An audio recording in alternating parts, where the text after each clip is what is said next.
Okay, we're recording. Welcome. It's New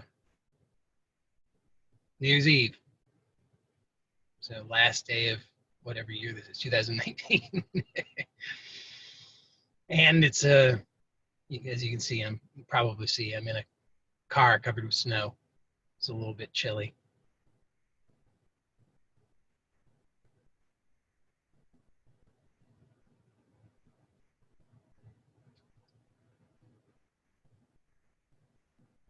So today,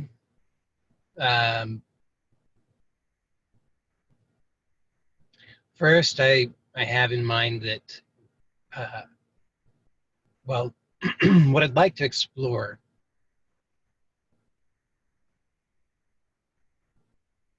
is the creative process. I'd like to explore the creative process in our own direct experience. My proposal to you is that we are creative. My proposal is that we are always creative. It's our nature. So we cannot be other than that. And my proposal is that we're generally using our creative capacities unconsciously. And then we're unhappy with the outcome of our creative process. And then we use our creative process trying to fix our creative outcome. And so we're locked into this, what would we call this? Well, struggle, struggle with ourselves due to ignorance. So if we explore, as I'm going to ask us to do today, if we explore the creative process in our own direct experience, then we can gain clarity, not just theoretical knowledge, but actual clarity in our own actual experience. Recognizing how it is that we are creative, how the creative process works, and how we use it. And as we become conscious of that, then we have choice. We don't have to continue to enact the same reactive struggles. We can begin to actually do something differently, but through clarity and direct knowledge rather than through reactivity. So if I had the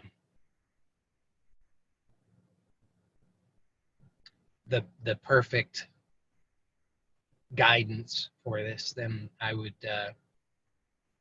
have already shared that. So this will be something that I'm going to point to in a variety of ways. Don't mistake any of this to be the one magical answer that you need to latch onto. It's just an exploration. So I think that it's often easier to explore these things initially with our eyes closed. So if you are comfortable doing so, then I'd invite you to close your eyes. I'm going to close my eyes because it's just easier.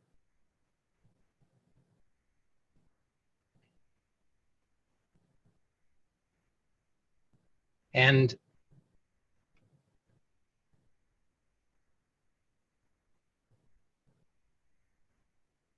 normally we have so much activity that we are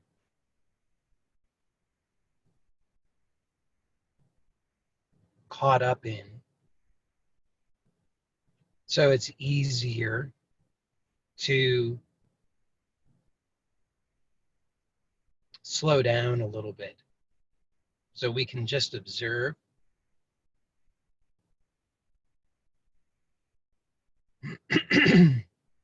And we can just observe the breath.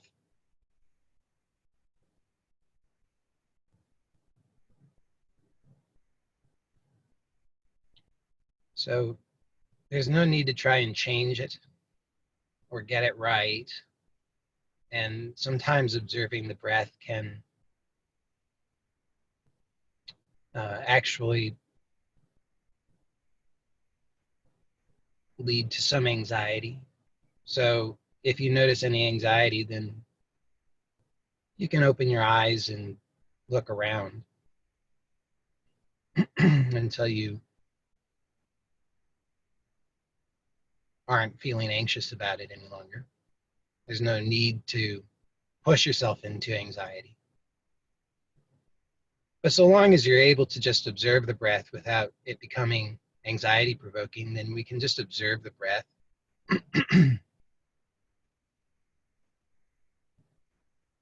And just notice that actually the breath is happening. We don't have to do anything to control it or make it happen.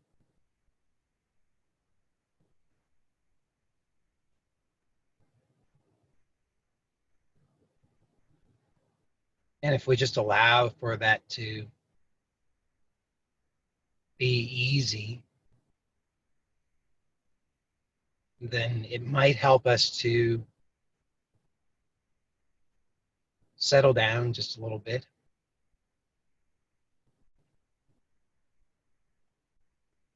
Not that we have to become perfectly still, but rather that we can just perhaps have a little bit of relative stillness that allows us to recognize that there is a stillness that's already here that doesn't depend upon relative stillness. So it's really just, there's always, let's say there's always silence.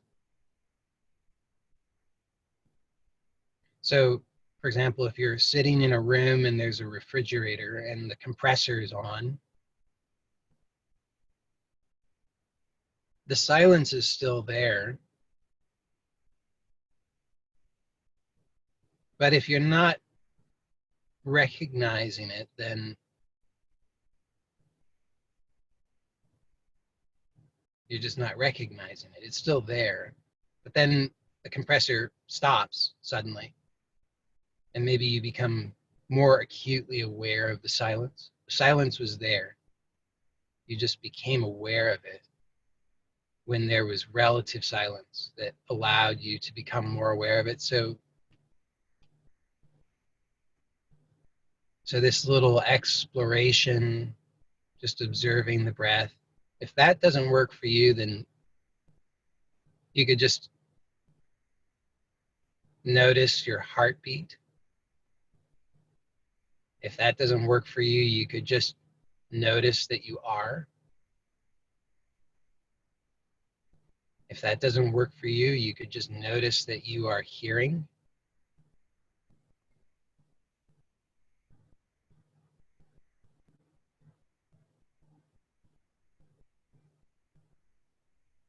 So the relative settling down can just allow us to become more aware of or to recognize the silence or the stillness or the spaciousness. It's always here. That it doesn't come and go, it's always here. The activity comes and goes.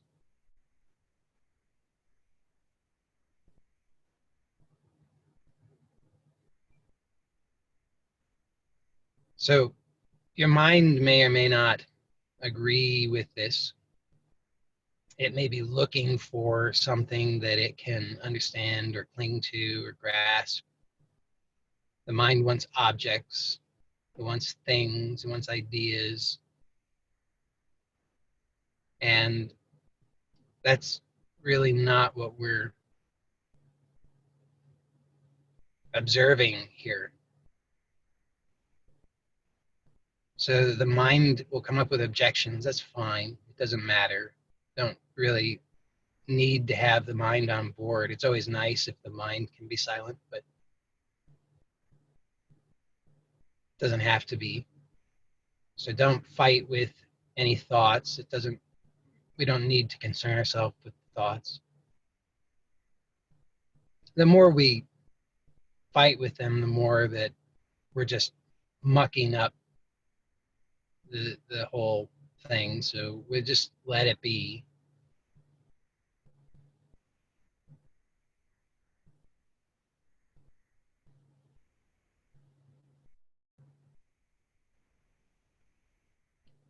So then there may be sensations, feelings, emotions, and those are fine. So we're not trying to get rid of them. They're not a problem. We're not trying to create stillness. So we're not trying to suppress anything or force anything. We're just allowing ourselves a little bit of space so that maybe we can become more easily aware of the stillness, the space that's always here.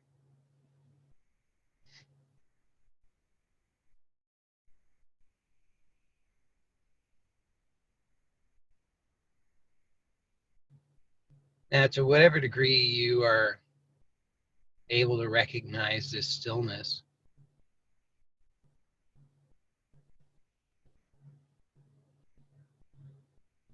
you can start to observe from here. And that's actually an interesting thing, because this is actually where we always observe from. All observation is from here. This stillness is where all observation arises from. But we can recognize this maybe to a greater degree. And so just observing, and then we can sort of observe that we are observing. So this is like a little trick that lets us become more aware of this stillness, more aware of the awareness.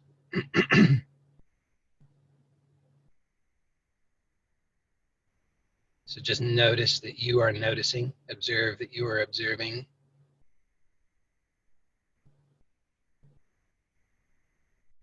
And so you might notice that this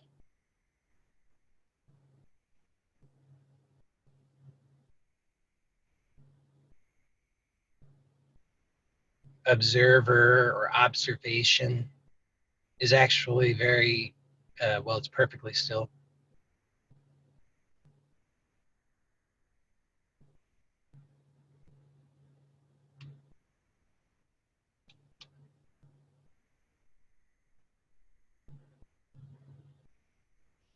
And you might notice that actually everything that is happening in this space.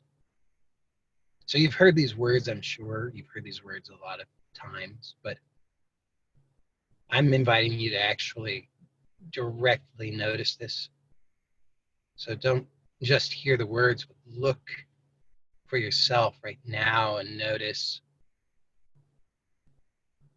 that in your actual experience right now, everything that is happening here in this space. So there is a still, silent space. You are aware of this, and all awareness is arising from this.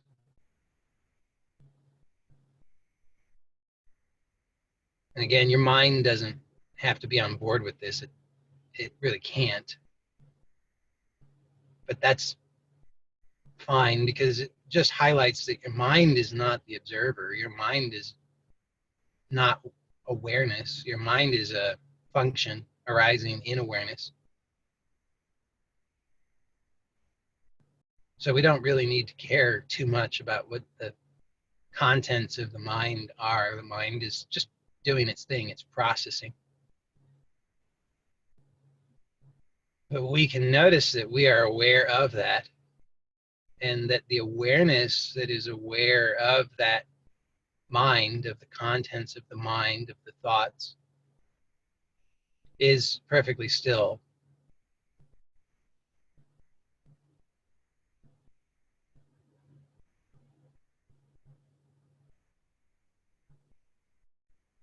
Now, if we really observe this, then we start to see that, as I said, everything that is happening in this stillness, or in this silence, or in this space.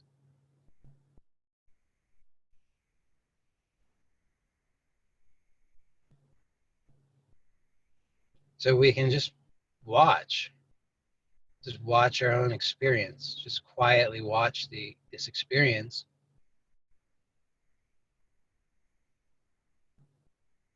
And as we do, we might become increasingly convinced of the reality of this.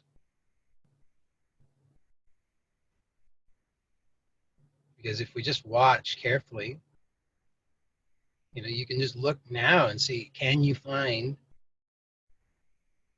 anything that is outside of this? Of course, the mind might have lots of ideas, but in actuality, presently, is there anything that you can find outside of this in your actual experience? Not conceptually. Conceptually, we can come up with plenty of things. Oh, but it's all happening out there. If I open my eyes, then I would see it. But that's why I invited you to close the eyes initially, just because it's easier. We can experiment with this with eyes open in a moment, but initially it's usually easier with eyes closed. So the mind might have its objections, but actually,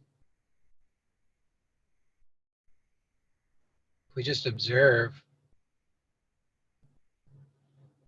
maybe it becomes really clear that everything that's happening is happening in this.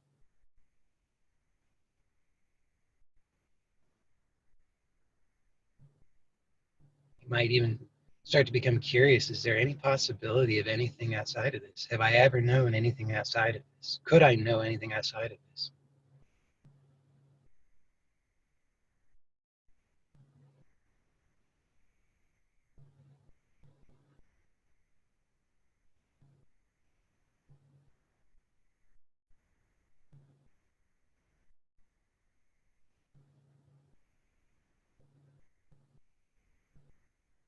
And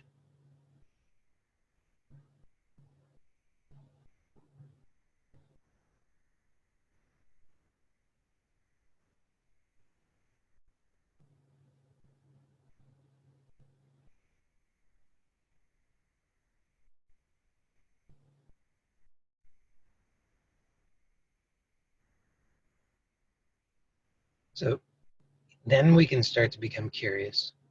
And I don't know,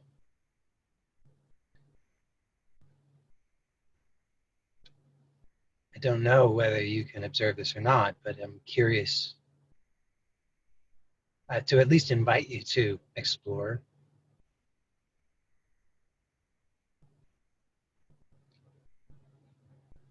to see, how does this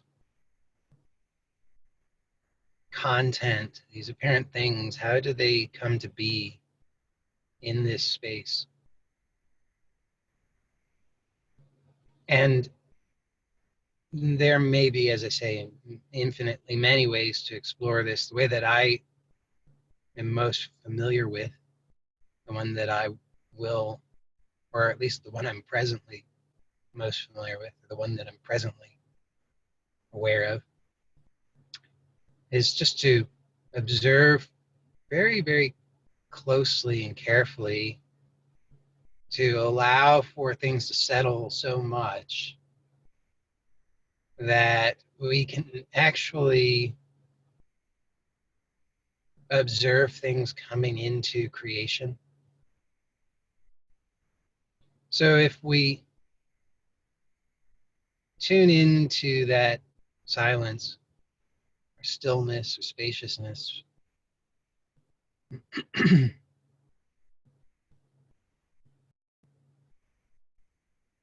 how do we do that? I would suggest that if we slow down sufficiently, if we settle sufficiently, then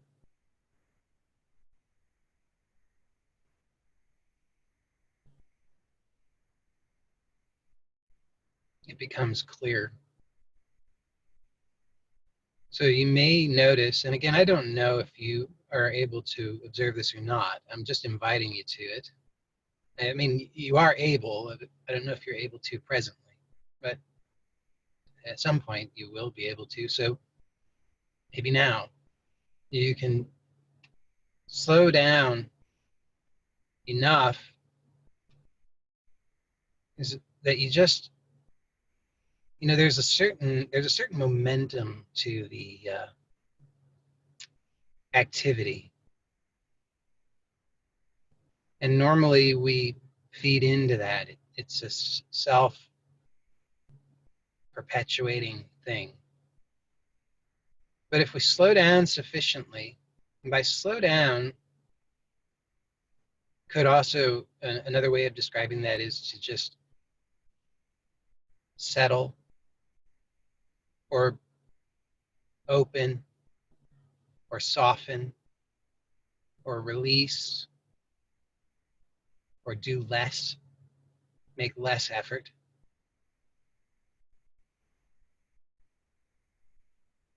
So you can substitute whatever phraseology works better for you.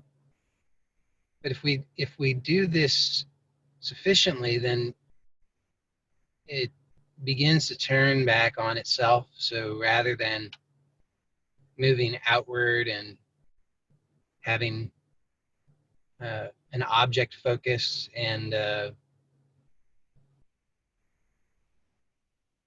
momentum toward more, it shifts to kind of collapsing in on itself or settling in on itself. It's like it doesn't quite get the escape velocity. So it just comes back to earth, settles, it merges. And we all, I would say, have this experience uh, all the time, in fact, but we're just usually not aware of it. But we can become aware of it.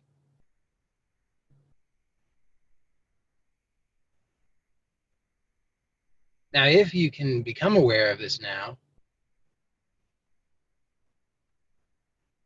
you can start to just quietly observe this creative process, and you can maybe become curious to know, how is it that a thought comes into existence, for example. So this is an interesting thing to observe.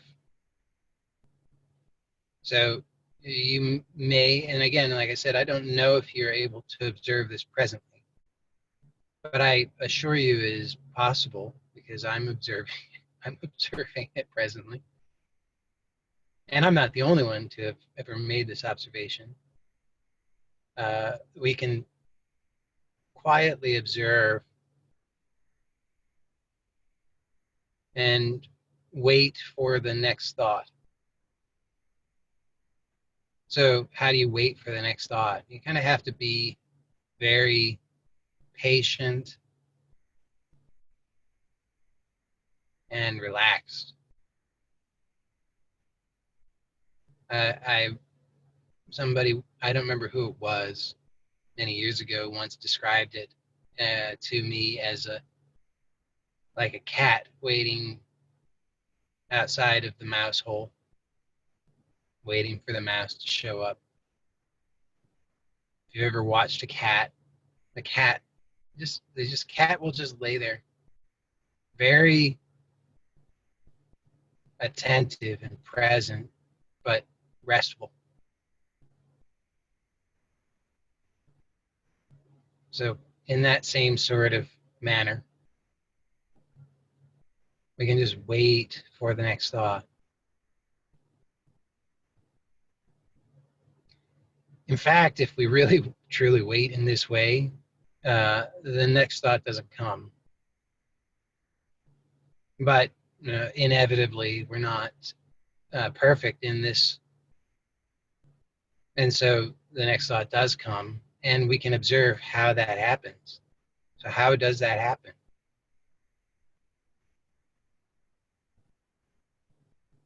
So many of us are I believe, under the impression that thoughts just kind of happen.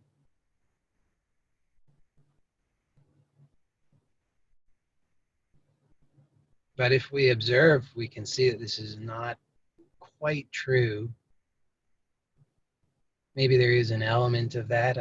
I'm not so sophisticated in my observation to be able to tell you that. I am, I have no doubt, but I could be that sophisticated in my observation. I'm curious, certainly, to be that sophisticated in my observation. But I have to be honest that up to now, I have not been quite that sophisticated to be able to observe the degree uh, of choice available. It, I don't know the answer to that, but I can tell you that in my observation, that certainly it is true that that thoughts don't merely happen. The content of the thought may, that's the part I'm not certain about, but certainly the arising of the thought itself, there is uh,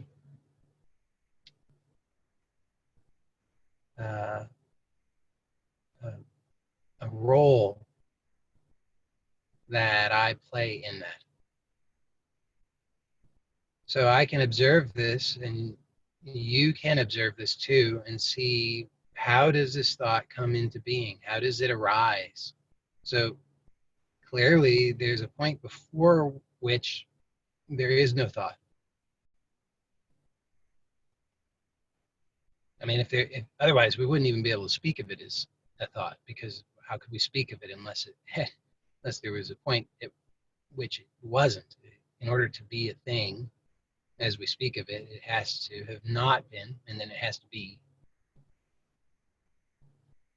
So there's a point before which there is no thought, and then it begins to arise, and we want to just become really observant of that. To some, I should say, this really, it's a matter of level, of subtlety of our awareness, at which point we declare that it has arisen, or it has come into being. But at some level, we have a certain level of refinement of awareness, and at that, whatever level that is, we suddenly become aware of it, and we say, okay, there it is, it exists. Prior to that, it did not exist, as far as we were aware. So if we're settled enough and subtle enough, then we can observe this at subtler and subtler levels. And it won't come as a surprise to you if you've heard me speak of these things for any amount of time, that my observation is that the role that I play in the arising of the thought is a contraction, it's a tension, it's an effort. We could call it a grasping, we could call it a resistance.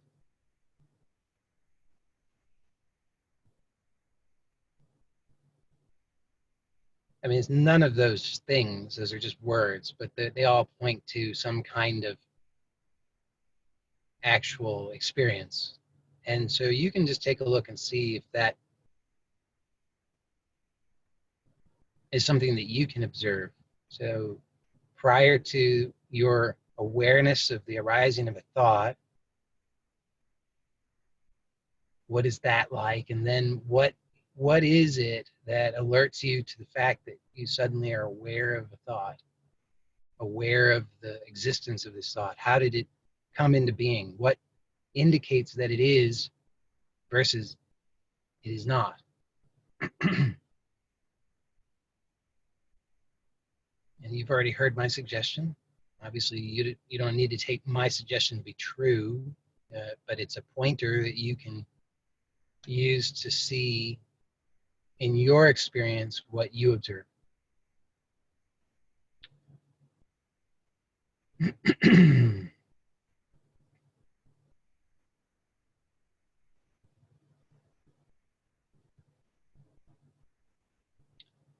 So if we are aware of this, what I'm calling the creative process, then perhaps this gives us some insight to recognize how this process is always working. We are always, I am proposing, we're always participating in this creative process, but we've been doing it unconsciously. So the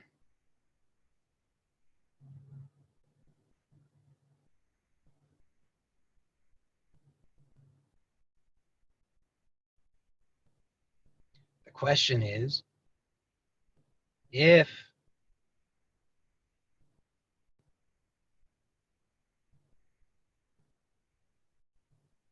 a thought arises and you don't make any effort, you don't move toward it or away from it, you don't grasp it, you don't take a stance, you don't form an opinion about it, you don't react to it, you don't judge it, you don't do anything. Does it actually exist?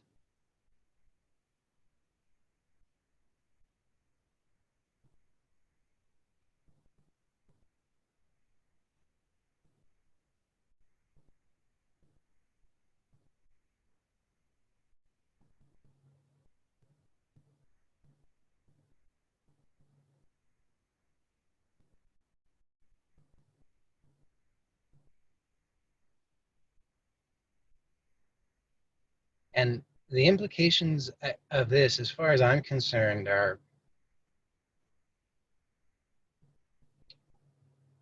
quite remarkable,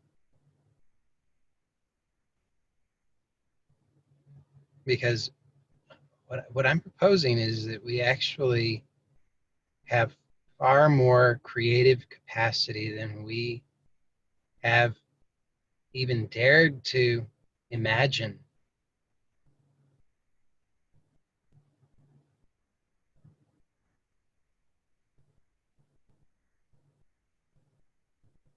And that perhaps the most powerful creative act that we have available to us is not an act so much as it is a non-action. It is to release the habit of reaction. Because what I'm proposing is, and you will have to know this for yourself if it's to be of use to you, so you can't just take my word for it. But I'm proposing that if you really observe this and you discover what I'm pointing to, then you suddenly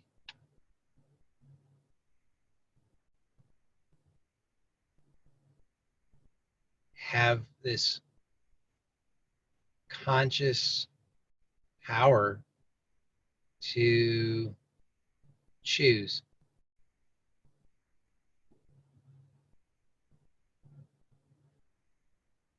So if there is something that has been bothering you that you don't like, whatever that is, whether that is it doesn't matter what it is, anything. It could be a relationship,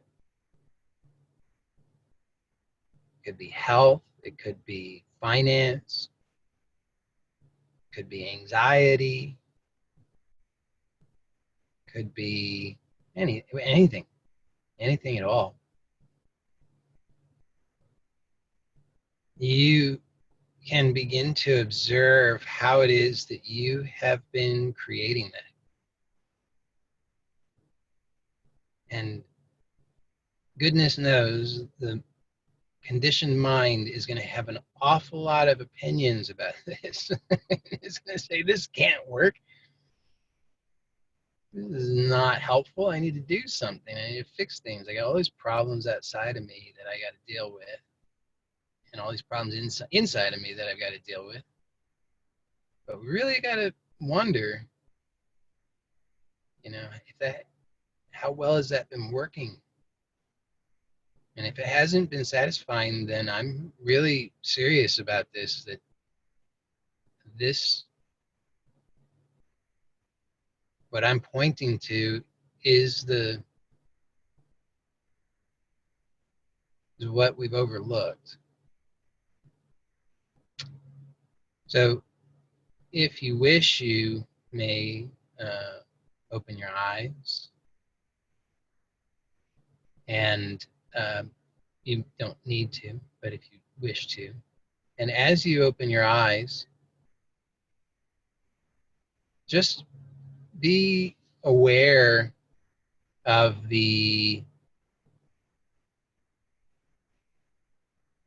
how that's what seems to change,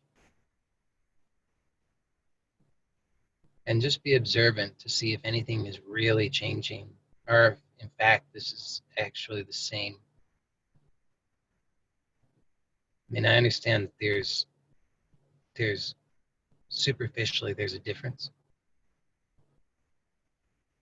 but I'm talking about at the subtler level that we've just been observing in our own direct experience. Is this really different? Is there something actually different that suddenly happens when we open our eyes? Or is that really, is the perception of something fundamentally different just an illusion? So you can observe the same here. How does this come to be? So with the eyes closed, there's this sense of whatever that is. There's a sense of that. And then with the eyes open, there's a sense of whatever this is, that sense is. But can we observe in the same way? Can we settle and slow and observe? And can we recognize the same creative process at play here? So the mind has an awful lot to say, usually, about all of this. It's very quickly creates all of these objects out here.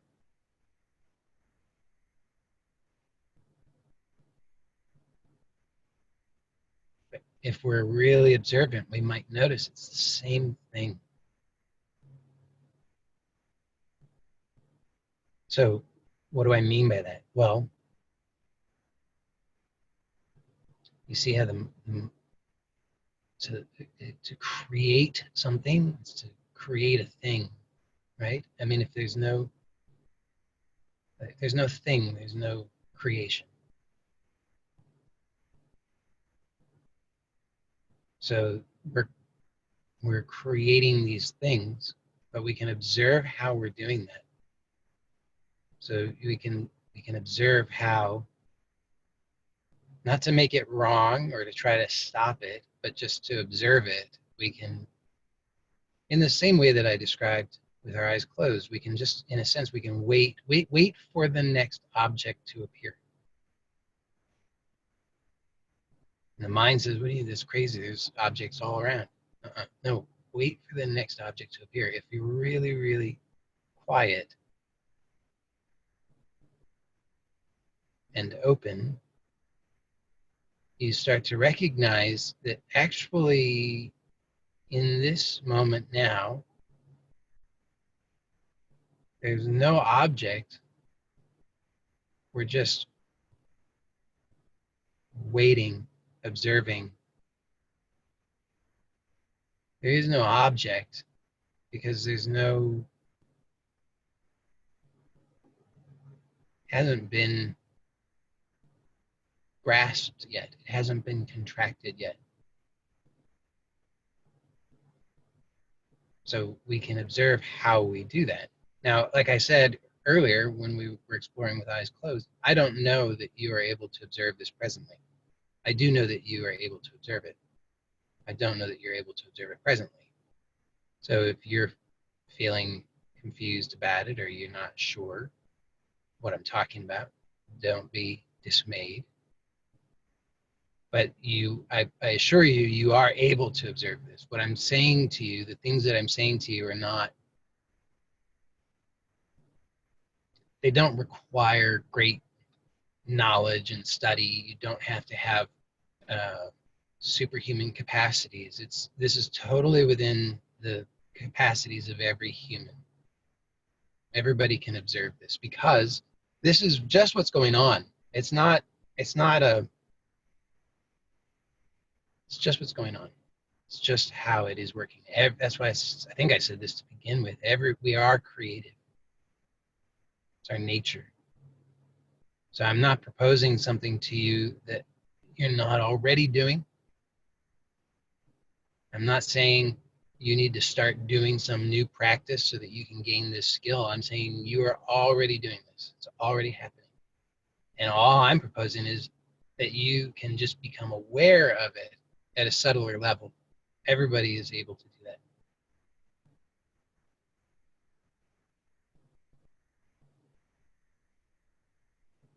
And Elizabeth, you raised your hand. Did you have a question? If so, you can unmute yourself. The caveat being, I always give this caveat, I'm recording this. It's going on YouTube, so anybody who speaks will be in the recording.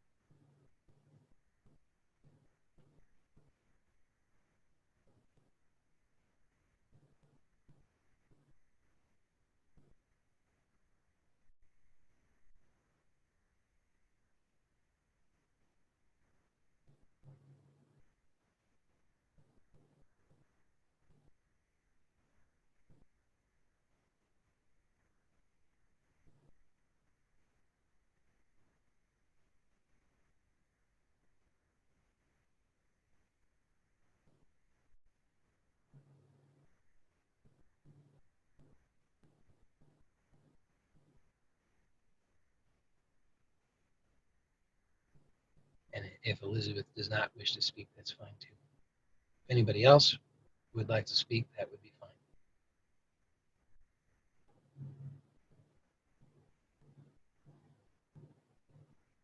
Hi, Joey. Hi.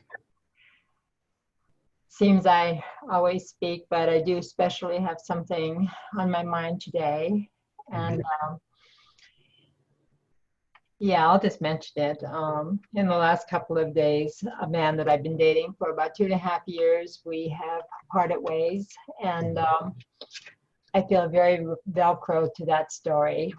And a lot about what you're saying today is about watching the thinking about that. I don't have to walk around confused or upset today. I don't know. It sort of feels like I don't have an option, but I know that I do because it's just thinking and it's just my story. And in some ways, I feel really relieved. And I just want to be free of that rumination today. And this has been very helpful to sit in this class, to hear what you have to say and the choices that actually the mind can make. If I'm hearing, I would say the mind doesn't make the choice, but I would say that you make the choice. The mind, it doesn't really matter what words we use, but I would only make the distinction just because the mind is the way I would use the word, it's just a collection of thoughts. It doesn't really have any, I wouldn't, let me see if this is true. I don't, well, I can say this. I don't ascribe any independent intelligence to the mind as I use the term. I would,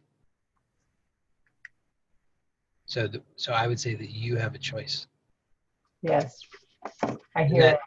that choice is just, so the choice isn't, this is what I was, when I was saying that it really, I have not thus far observed carefully enough to be able to say with certainty precisely where that you can execute the choice and where you cannot. But in terms, when it comes to thoughts, but I can tell you at a certain level because I have observed this. So at the level I can describe is that if you just are observant, you can see that there are these thoughts arising, and the thoughts are, to be honest, they're just a front for feeling, right? You've got these feelings, and the feelings are you're trying to make sense of, and the thoughts are ways in which you try to make sense of the feelings. Yes. And all of that is trying to do something in order to keep you safe or help you in some way. Yes. Okay. So how does this, what does this have to do with the creative process? Well, what I would say is that fundamentally, and this is what I've observed and what I'm proposing you can also observe, is that the feeling does not have the meaning that you think it does. It doesn't have, the meaning is something you assign it by grasping at the thoughts. So the thoughts play a role in the creative process, not because the thoughts themselves are created.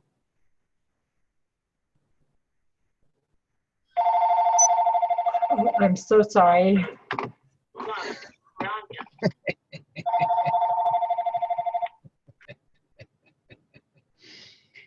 It's because the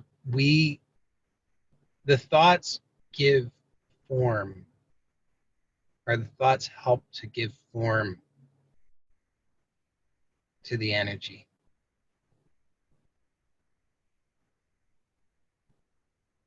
But they're not, but we often mistake them. It's like you've got this cookie dough, okay, and you've got dozens of cookie cutters,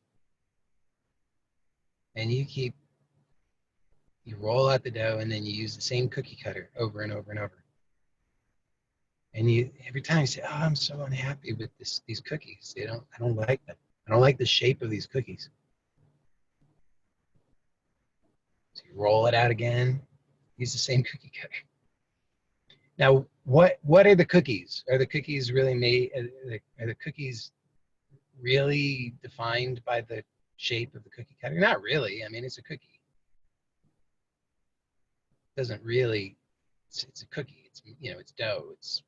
That's what it is. The shape of it not so important. It doesn't really define it, but it does give it shape. So the cookie cutters are like the thoughts. They just give form to it, but you get to choose. The dough doesn't take that shape. The dough, and regardless of the shape that it takes, it's still a cookie. But if you make it into a little gingerbread man, then So then you can play with gingerbread man cookies, and you can have a whole little scene, you know, happy gingerbread man, sad gingerbread man fighting with one another. You can you can act it all out, have a whole scene, but it's a different thing if you're making it, you do cookie cutter, a star cookie cutter, and a moon cookie cutter. Now you got the celestial scene, okay? Or it's different if you do whatever, a dog cookie cutter and a cat cookie cutter. It's different. The scene plays out differently in your imagination depending on the shape that you give it. So the fundamentally though, this feeling doesn't have that meaning. It's like the cookie dough. It doesn't have that meaning. So the awareness of the process is helpful, because then you can start to see in your own experience what's really going on. So you can recognize, well, I've got this feeling and I feel unsafe. And so now I'm grasping for some thoughts that will give meaning to this, will give shape to this feeling in a way that I think I can do something with it.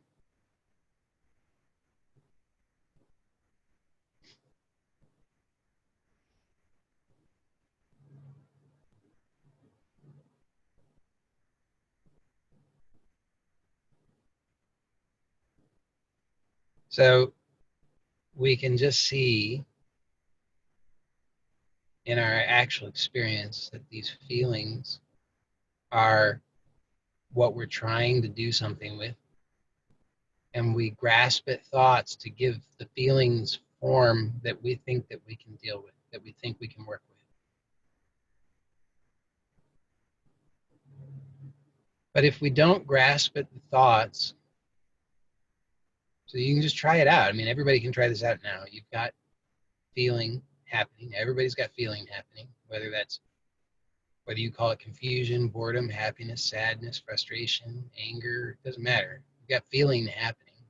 Numbness, doesn't matter. It's still feeling. You've got feeling happening. And then your habit is to grasp at thoughts to try and give it form that you can work with. You want to know, what is this? Is it sadness? Oh, okay. And what's the, okay. So I've kind of narrowed it down. It's sadness. Okay, what's the particular of this sadness? Oh, it's because of this. It's because of that person and what they did. Now you're really making it more and more specific, taking a very specific form. And then you start trying to figure out, okay, now what am I going to do? So now you've got your cookies cut out and you're creating the scene and you're playing it all out. But what is all of this really? You can see that it's actually, so if you whatever problems you might have or imagine that you have, when you go to sleep at night and you're in deep sleep, where do the problems go? They're not there. If there were objective problems, the problems would never go away. They would always be there.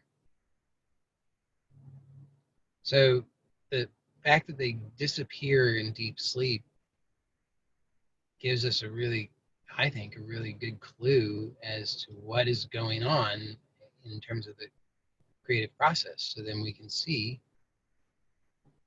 that I'm playing a role in this. I'm creating a role. I'm playing a role because I'm the baker.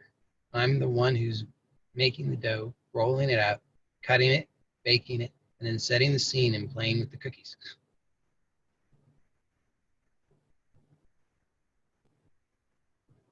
And these cookie cutters are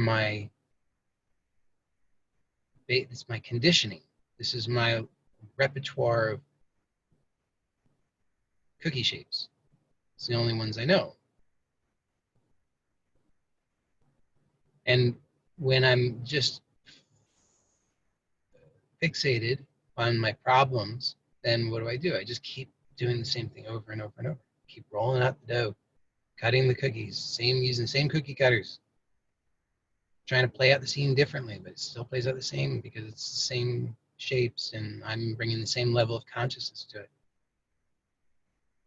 So what I'm proposing is that by observing the process, we can get clear on what's happening. So in your case, you're describing that you've this relationship with this man of 2.5 years. There's a significant shift in that. And this has stirred up some feelings. And then you find yourself thinking a lot. And you find the thinking, the obsessive thinking, to be uncomfortable, maybe painful.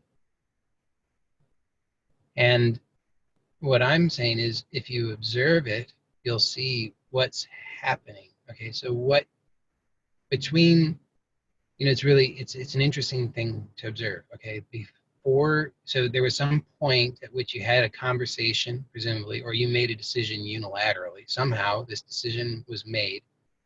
Okay, we were dating, now we're not. Now before the decision was made and after the decision was made, it seems like a lot has changed. But what changed? Not really much.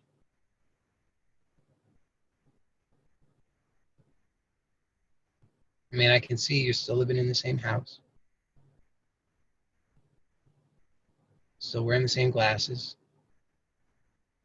That the things. Not a lot has changed, but it seems like a lot has changed. So what it seems that has changed is that the foundations of the constraints of your creative expression have shifted. So don't usually quote the Bible, but I'm reminded of there's a statement. I think Jesus says something about don't build your house on sand. You don't want a foundation of sand. You want a foundation of stone. Of course, you don't want a foundation of stone where there's earthquakes, but that's a different story. But you don't want a foundation of sand. You want a foundation of stone. You want to build on what is reliable. So what this is revealing is that the foundation from which you have been creating is not a stable one. You were building on sand. And what I'm pointing to is that that through this observation, you can get clear on where is the stable foundation. So the stable foundation is at the subtlest level. I mean, silence would be the most stable foundation, because this is what I'm proposing is that we can observe that everything comes from silence. So if we were to make a chart, okay, we could say that that down here we'll say is silence. It's a chart, so it's just a visual representation. You could say this is silence, and then up here we could say is the most gross layer of manifestation. So if we're and in between there's all these subtler and subtler layers. Now most of us our creative foundation is up here. So we've already got all of our cookie cutters. We've already got the dough. It's already, there's not a whole lot of creative capacity here, because the best we can do is like, oh, well, I got a dog cookie cutter, I got a cat cookie cutter. Which am I going to use today? I've got this kind of cookie dough. That's all I got. We can get a little bit subtler and we can say, oh, look, there's a whole other world of cookie cutters. Who knew? I could do this kind of cookie dough and that kind of cookie dough. There's all kinds of different cookie dough. So we're getting a little bit more creative leverage. But then we can get even subtler and we can realize, I don't have to be constrained to cookie cutters. I could make shapes however I want. And, I don't have to make only cookies. I could make all kinds of things. And we can keep getting subtler and subtler and subtler. But when our foundation is silence, then there's infinite potential, because everything comes from this. Everything. And there's no limitation, because it's absolutely open. There are no constraints. So how this relates to what you've described is that you can just observe what your thoughts are about, or seem to be about. And you can see that those thoughts there's not a lot of creative leverage there. I'm certain, the thoughts are about, oh, I did this wrong and he did that wrong, and if only I'd done this, and oh, I can't believe I'm in this situation again, and what am I going to do now? And I'm too exhausted to try again, and whatever. I mean, it's just not particularly creative. So you can just observe that, and you can notice that that's the level at which you've built your foundation, and let that one go. That foundation, forget about it. It's not worth rebuilding on that foundation. That's not going to give you satisfying results. It's like you've done that before. You've rolled out that cookie dough and used those cookie cutters hundreds of times. Doesn't give you what you're satisfied with. So just let that one go. And through observation, you can start to recognize, okay, actually underneath that was something much more open. May not be all the way at the depths of silence, but it's way more open than this sort of rehashing of the same old thing that never worked. So it will come with, it's unknown. So it will come with probably equal parts excitement and fear. Because there'll be excitement. Things will bubble up, ideas will bubble up, like, wow, I hadn't even realized that might be possible for me. That would be really exciting. And then there's what will come along with that is, oh yeah, but that would be too hard. I can't do that. I'm not good enough. There's, whatever. So fear and excitement. But what I find is that the trick for satisfaction is don't be concerned with trying to figure that out. You don't need to go to war with any of that or anything, because even that wouldn't really satisfy you. That's still not, maybe it's a little bit better, but don't settle for that either. Let yourself settle further. So you can just keep observing, because, and in some sense, this is a really good time for you. Because, this kind of potential is always available. It's not like it's more or less available at any time, but it's more obvious at a time like this when there's this big upheaval, big shift. That house has crumbled, and there's a little bit of clarity that comes with that. I don't want to, I was trying to patch up this house, keep it together.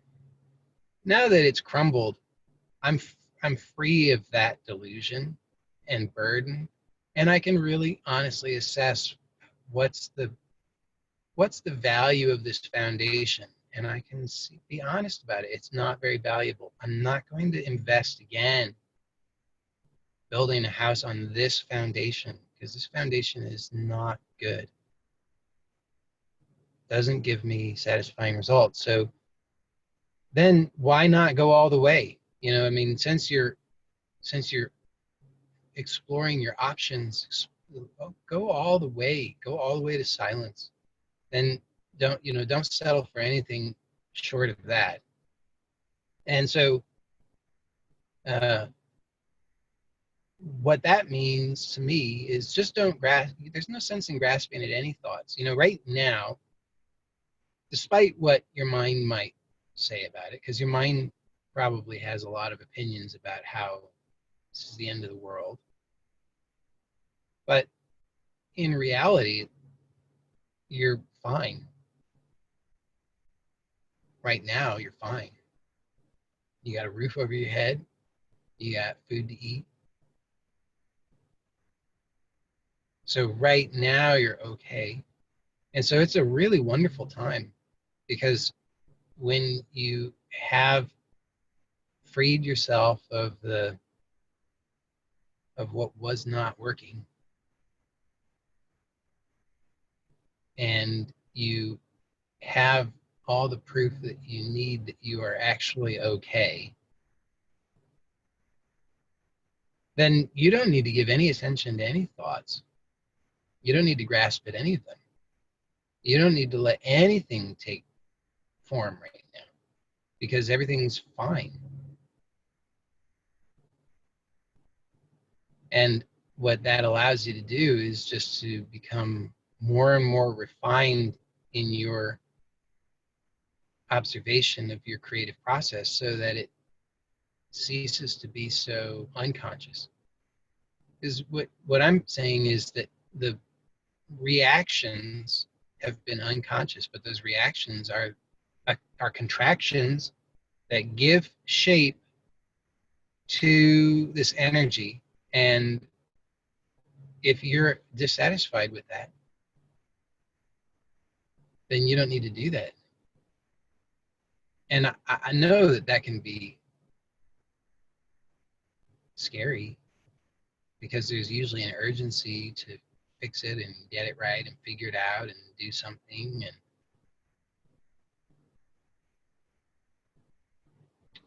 But there's we are fortunate in that we've got some years of life experience behind us so that we can reflect on that and we can see how we've fallen for that urgency over and over and over, and that it was not true. So we don't need to fall for it now. It's like at a certain point you just got to cut your losses. Because what happens is there's urgency, and every time there's urgency, and then you get a little older, and then there's even more urgency now because I screwed it up when I was young, and now I've got less time, and I got to get it all right now, so it's really urgent.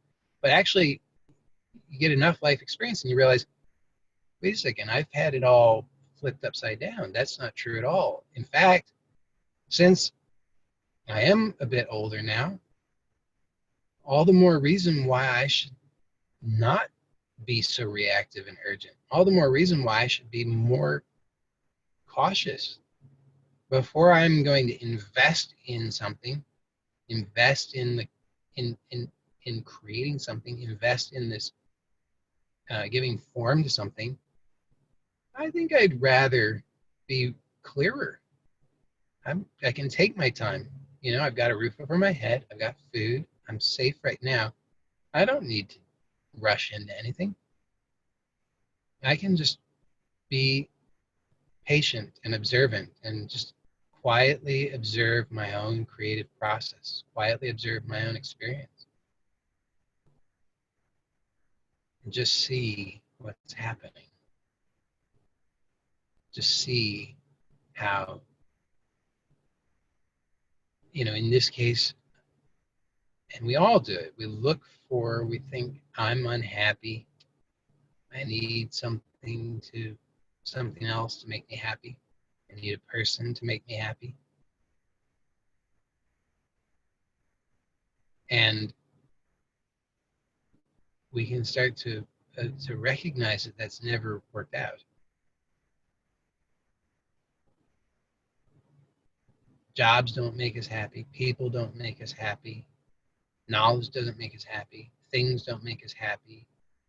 Books don't make us happy. There's nothing that we can do that or have or attain that will make us happy. So despite the fact that our conditioning will be repeating that, oh, I'm unhappy, and if I had this thing or this person or that person or this house or that house or whatever, I would be happy. We can know that's not true. Because why? How is it that something external to us is going to deliver us happiness?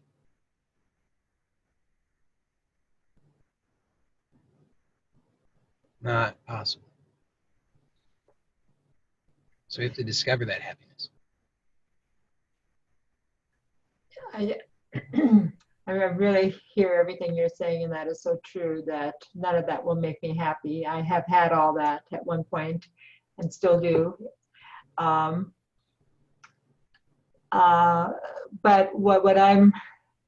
what's concerning me, and it's a worry, and I need to get rid of it, is that so much time has been invested in this person. Like, what am I going to do with all the time now that I have?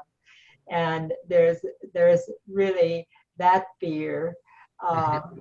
And it's not like, I mean, I have a little house here, a little place, and that's fine. I don't really have any desire for more clothes or more this or more that. And I just have negated a lot of that stuff. So what do I do with my time? Do I sit and try to be quiet, or? Just find out. You see, that's still, so you can look and see right now, there's a sense of, we can call it whatever, unhappiness, dissatisfaction, non-settledness, unhappy, whatever, I don't know, whatever you want to call it. You don't feel content. And then you can see that you're looking for something. So as if there was something that could fix that. And what I'm pointing to is that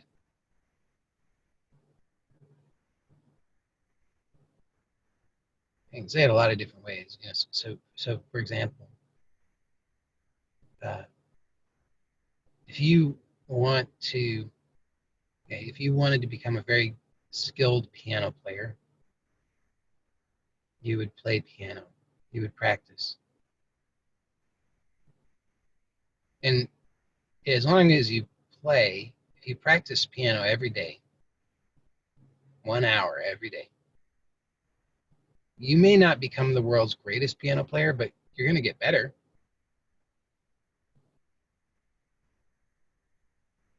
So whatever it is that you practice, you become more skilled at that.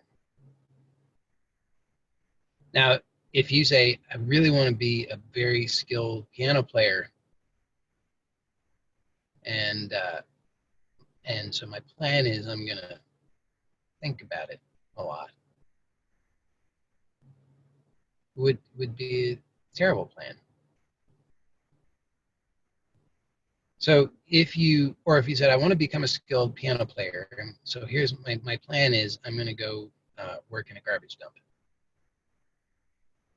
That's not a plan. That's not a good plan at all. Doesn't make any sense.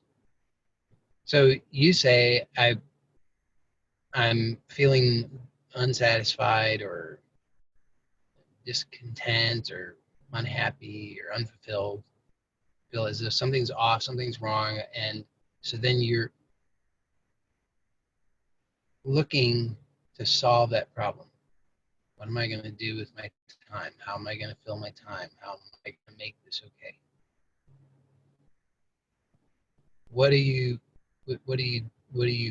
doing? You're practicing having problems. And you're practicing putting the okayness off into the future. Even if you say, well, I could be happy in the next second if I just had the right answer. Okay, but when's the next second? It's not now, it's a second from now. So then you play this game where okayness is always 1 second in the future. Like if you're really, really hungry, you want to just have the promise of food in a second, or do you want to be eating? You want to be eating. Food in a second doesn't do you any good.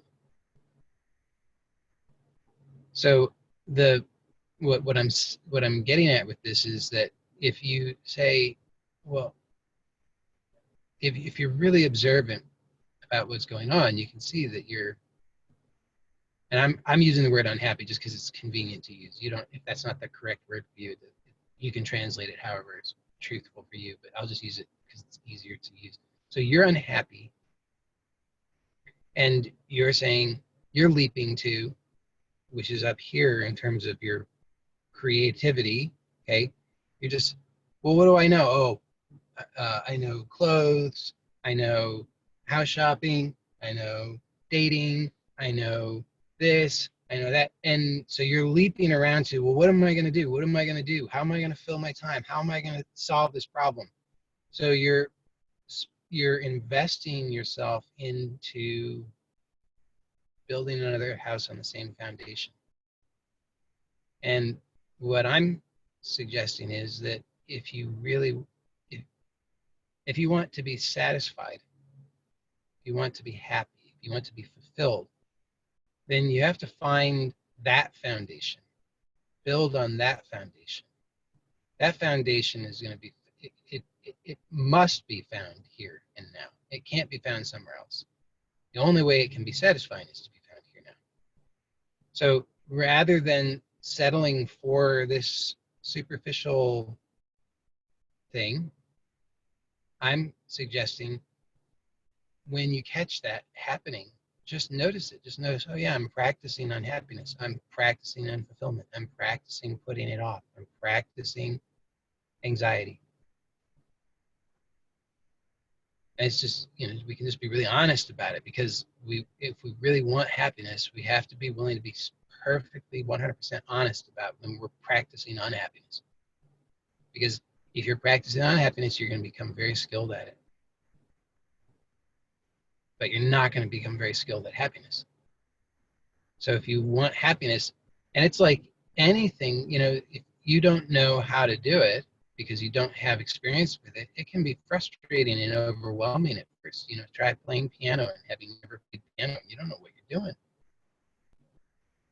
So then we can get very frustrated and we can become overwhelmed and we can give up and say, yeah, sour grapes, I'm never going to be any good at it, forget about it. Happiness, whatever, I'm not going to be happy, I'll just have clothes. But we get to choose. We 100% we get to choose. Nobody else gets to choose. It's not, we're not going to be, if we play the game of, well, some people are happy and other people are not happy, then we're lying to ourselves. We get to choose. And ultimately, who cares? It doesn't matter what anybody else's experience is. Maybe some people are born happy. Good for them. But if that's not your experience, then why settle for that excuse? Well, some people are born happy. Okay, some people are born happy. Maybe you're not, but you can choose to be happy.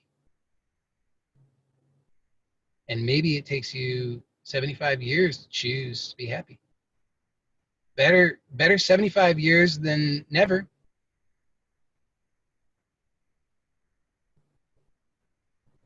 So, we can choose to be happy.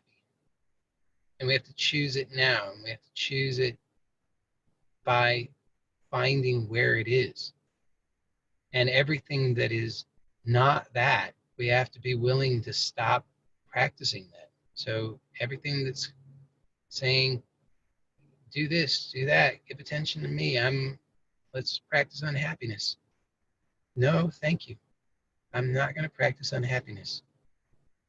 I'm just not going to do that. I'm only interested in happiness. Where is happiness? Happiness has got to be here.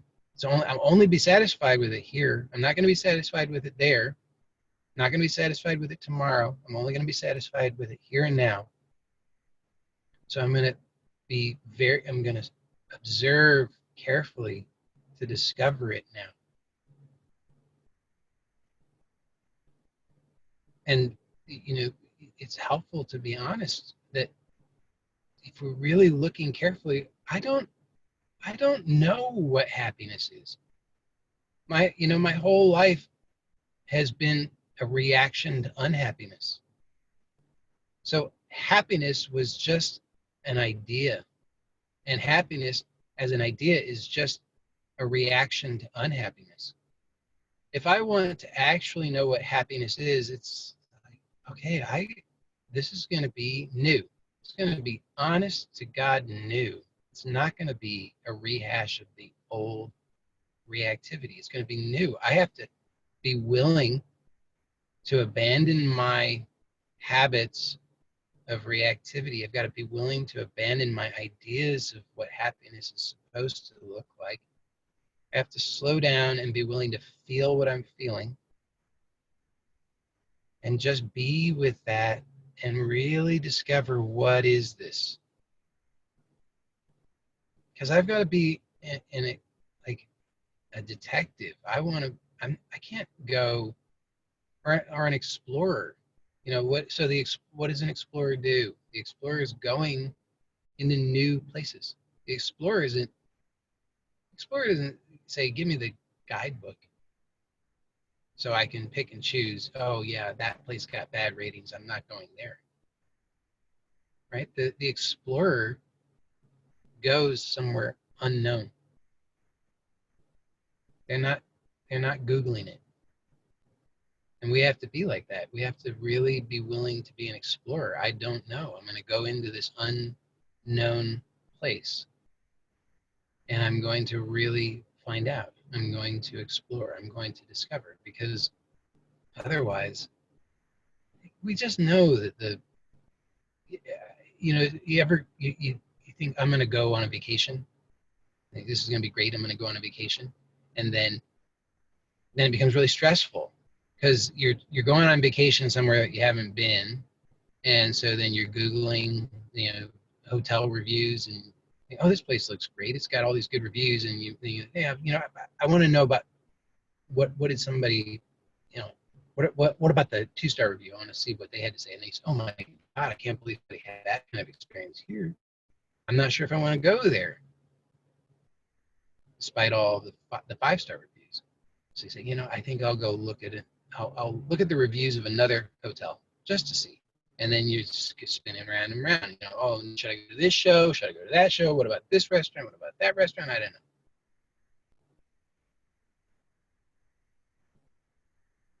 So if we're just looking to have an experience that's guaranteed to be enjoyable, not going to happen. Not possible. What is possible is to be willing to explore. And when you're willing to explore, what happens is you get to settle into the depths of yourself and you get to discover where real happiness is. And anytime we've been happy, we can reflect on it. Anytime we've been happy,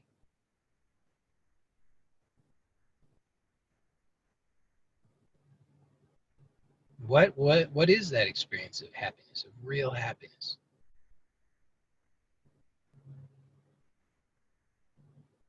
Was it something that was added to us? Did it come from something that somebody gave us?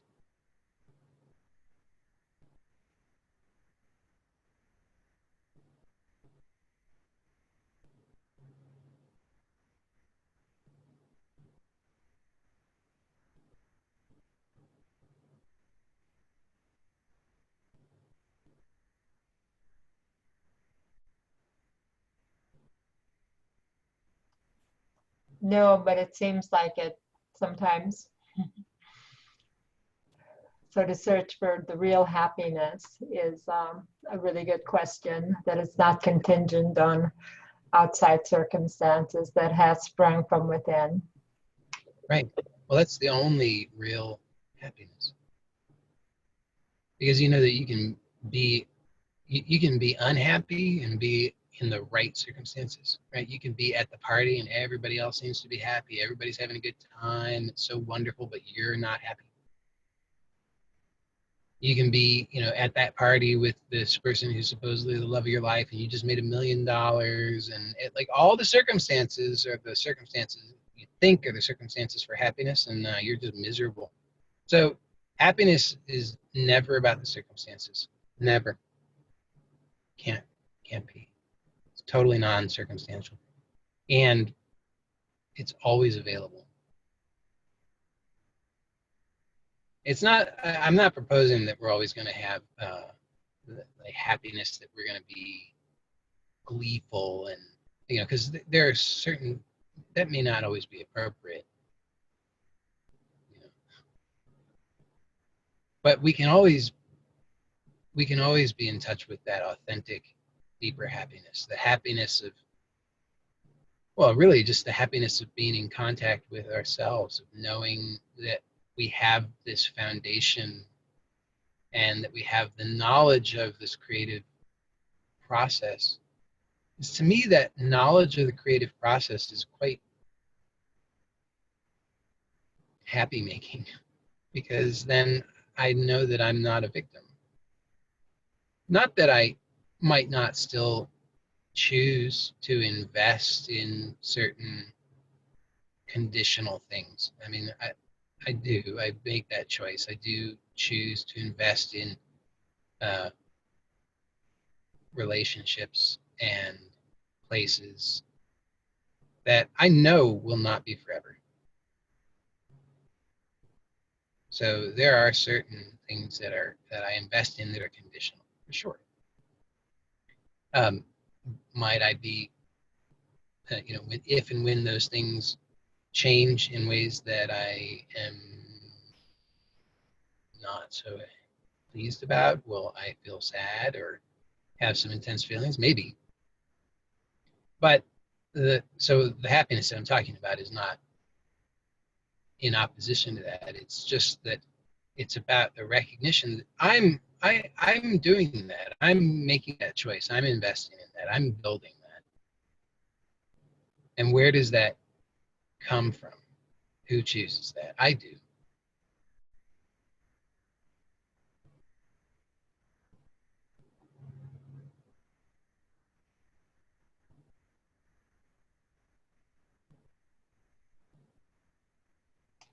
Thank you. Yeah. Thank you. Very helpful. Good.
Well, thank you, everybody.